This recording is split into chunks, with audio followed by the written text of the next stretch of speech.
বাবা কিছু টাকা দাও তো, বন্ধুদের সাথে পার্টিতে যাব।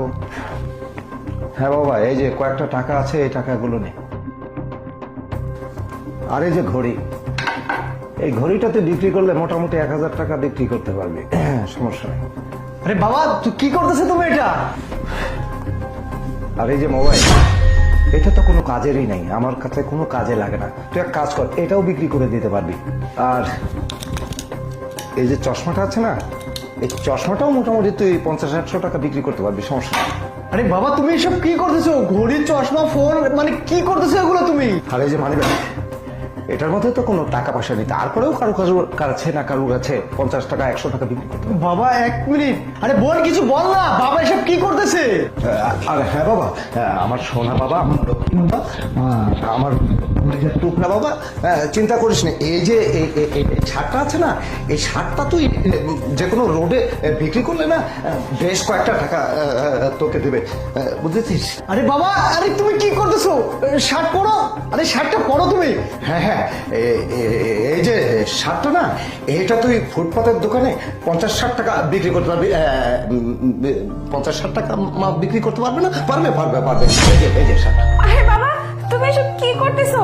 আরে হ্যাঁ, এই যে বেল্ট না, এই বেল্টটা অবশ্য পুরাতন হয়ে গেছে, সমস্যা নাই, কিন্তু তারপরে এই বেল্টটা না 10-20 টাকা 30 টাকা পেয়ে যাবি, সমস্যা নেই।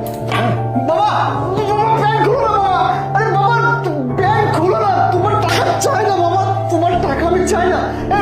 প্রিয়া কিছু বল না, আরে লোকের কি শরম নেই, বিয়ের সামনে ব্যাংক খুলছে। আরে বাবা ব্যাংক খুলো না বাবা, তোমার টাকা আমি চাই না, চাই না, বললাম না ব্যাংকটা খুলো না বাবা।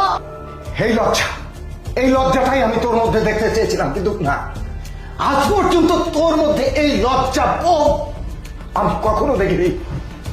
তোর লজ্জা তো সেদিন হবে সেদিন আমি যদি এখন প্যান্ট ট্যান্ট খুলে পুরা নগ্ন হয়ে যেতাম, তাহলে তোর শিক্ষা হতো, তাহলে তোর লজ্জা হতো। তুই জানিস না মা, আজকে 5 বছর হয়ে গেল। 5 বছর আগে ও অনার্স কমপ্লিট করে, গ্র্যাজুয়েশন কমপ্লিট করে ও বাড়িতে বসে আছে। আমি রিটায়ার্ড আর্মি, আমি রিটায়ার্ড করার পর থেকে বাড়িতে এক হাত খরচে যেগুলো টাকা ছিল সেই টাকা দিয়ে আমি সংসার চালাচ্ছি। অথচ তোর ভাই আজ পর্যন্ত কি করেছে? গ্র্যাজুয়েশন কমপ্লিট করার পরে আজ পর্যন্ত একটা টাকা এই সংসার ইনকামের কোনো পথ সে খুঁজে পায়নি। কেন পায়নি? কেন পায়নি? কিছু না হলেও তো কুলি মজুরি করেও তো 2-4টা টাকা হয়, তাই না?